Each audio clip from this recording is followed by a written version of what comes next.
Assalamualaikum warahmatullahi wabarakatuh. Halo semua, saya Agusri Indriani, biasa disapa dengan Bu Indri. Mari kita belajar proyek IPAS bersama-sama dengan materi Z dan perubahannya. Peristiwa Z dan perubahannya bisa kita temui dalam kehidupan kita sehari-hari. So, mari kita belajar. Mari kita belajar zat dan perubahannya. Kita mulai dari pengertian materi terlebih dahulu. Materi adalah objek atau bahan yang dapat menempati ruang dan memiliki massa.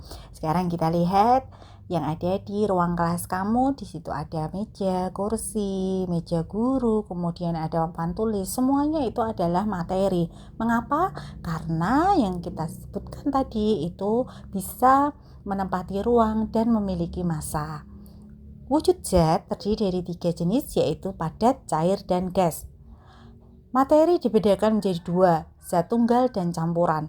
Zat tunggal dibedakan menjadi unsur dan senyawa, sedangkan campuran dibedakan menjadi campuran homogen yang terdiri dari larutan, campuran heterogen yang terdiri dari koloid dan suspensi. Pengertian zat tunggal terlebih dahulu. Zat tunggal, zat yang tersusun dari suatu materi yang tidak dapat diuraikan lagi menjadi zat yang lebih kecil dan sederhana. Sedangkan unsur adalah suatu zat tunggal yang tidak dapat dipisahkan lagi melalui reaksi kimia biasa. Tata cara penamaan unsur. Setiap unsur diberi nama dan lambang untuk memudahkan penulisannya. Lambang unsur diambil dari huruf depan unsur dan dituliskan dengan huruf kapital. Jika terdapat nama dengan huruf depan yang sama, nama unsur berikutnya dituliskan dengan menambahkan satu huruf di belakangnya dengan huruf kecil. Kita lihat contohnya ya. Nih unsur kimia. Contoh hidrogen disimbolkan dengan huruf H, karbon dengan huruf C, kalium dengan huruf K. Itu adalah contoh unsur dengan satu huruf. Contoh yang kedua ada natrium disimbolkan dengan Na.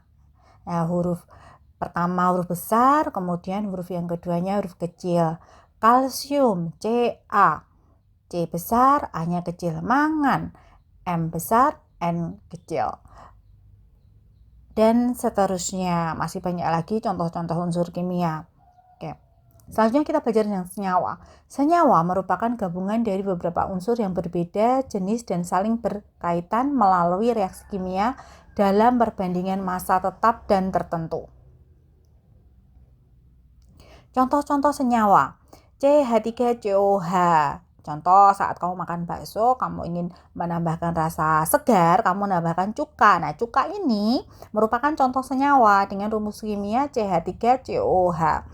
Kemudian kita tidak bisa jauh dari air dalam kehidupan kita. Kita sangat memerlukan air. Nah, air ini merupakan gabungan dari unsur hidrogen dan oksigen yang saling berikatan. Mereka membentuk H2O.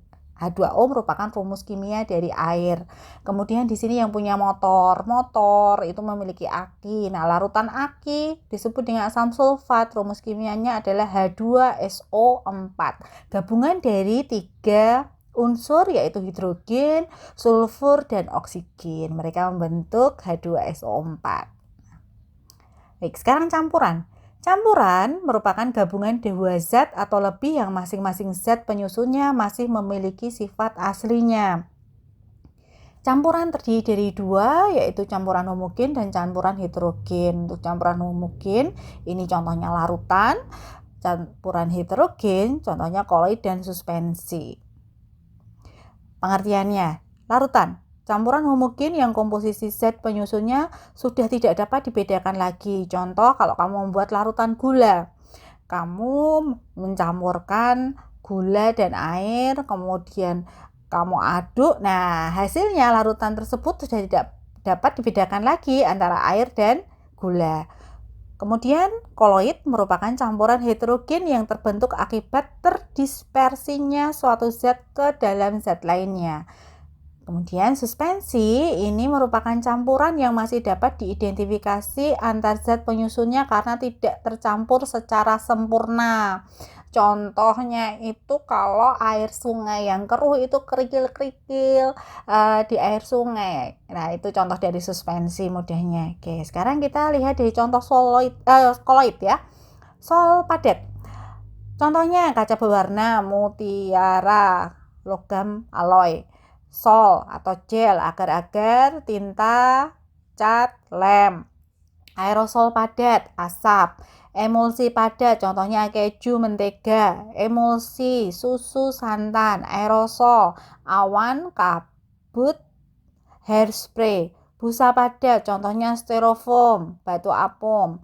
Busa atau buih, contohnya busa sabun dan busa air laut. Nah, ini contoh-contoh ternyata dapat kita temui dalam kehidupan kita sehari-hari. Nah, kita mungkin belum tahu saja itu contoh-contoh dari koloid ya.